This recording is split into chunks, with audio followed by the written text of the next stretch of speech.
Les récifs coralliens, c'est 0,2% de la surface de nos océans. Mais à eux seuls, ils hébergent 30% de la biodiversité marine. Vous imaginez que ce petit point dans l'océan héberge 30% de la biodiversité marine. Si ça disparaît, si c'est fragilisé, c'est tout l'écosystème qui se casse la figure. La rencontre de la céramique et des coraux, ça marche ? L'Aquarium du Limousin et ses biologistes dressent un premier bilan positif de l'expérience. On est parti de ce petit cube-là, un cube en céramique de Limoges, de l'alumine exactement. L'idée, c'est que depuis toujours, les aquariums à travers le monde, quand ils veulent reproduire des coraux par bouturage, on le fait sur des supports qui ne sont pas inertes, c'est-à-dire du béton, du PVC ou tout autre support.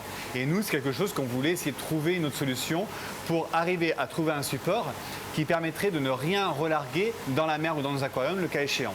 Et c'est pour ça qu'on s'est rapproché de la société Iceram, qui se trouve à Esther Technopole, qui fabrique des implants osseux en céramique. Ils ont déjà 7000 implants à leur actif à travers le monde, hein, c'est quand même pas rien.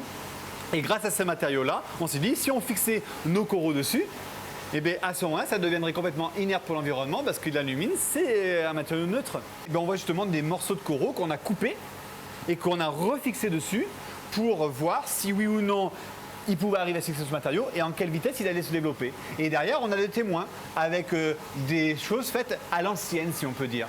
Et on se rend compte, nous, dans nos calculs, dans nos mesures, que les coraux poussent au moins aussi vite sur ce matériau-là que sur les autres, voire un peu plus vite même. Surtout, comme il est très poreux, le corail arrive à s'imbriquer à l'intérieur et rentrer carrément sa chair, son épiderme à l'intérieur pour arriver à s'accrocher au support. Alors que les autres supports qu'on a sont souvent très poreux, lisses, et donc il va glisser dessus. Et donc il faudra plus de temps pour vraiment se fixer et l'englober. Alors que là, vraiment, il se fixe très très vite dessus. L'étape du support étant validée, une autre idée est venue concernant la fixation du corail. C'est que pour les fixer, actuellement, on utilise soit des cols, style cyanolite, soit du fil de pêche que l'on va entourer autour.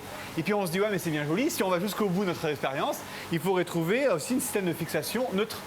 Et c'est pour ça qu'on a eu l'idée d'utiliser des fils résorbables que l'on peut avoir en chirurgie.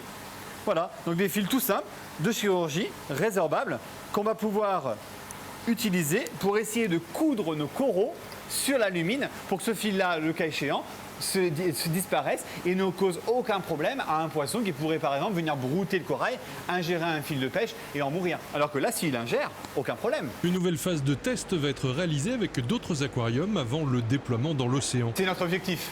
Il ne faut pas se cacher, c'est l'objectif. Mais actuellement, on est sur le stade de recherche et développement. C'est-à-dire que là, actuellement, on fait des essais. Nos essais sont intéressants, il faut qu'on aille plus loin maintenant, il faut avoir des preuves scientifiques construites derrière et ça ne se fait pas en un mois, ça c'est des choses à faire en plusieurs étapes. Et aussi, on ne veut pas le faire tout seul, donc on en a discuté avec nos collègues d'autres aquariums francophones qui sont intéressés par ce projet, à qui on va pouvoir fournir des supports en alumine complètement fabriqués pour nous avec la forme dont on a besoin. Et ils vont eux-mêmes essayer de faire des expériences dans leur propre aquarium avec d'autres qualités d'eau et d'autres coraux que nous pour qu'on puisse faire un mix de tout ça et pour voir les résultats qu'il y aura derrière. Après qu'on aura fait ces résultats, l'idée bien sûr c'est de produire à grande échelle ces supports pour pouvoir les fournir à tous les aquariums du monde entier, les ONG, etc.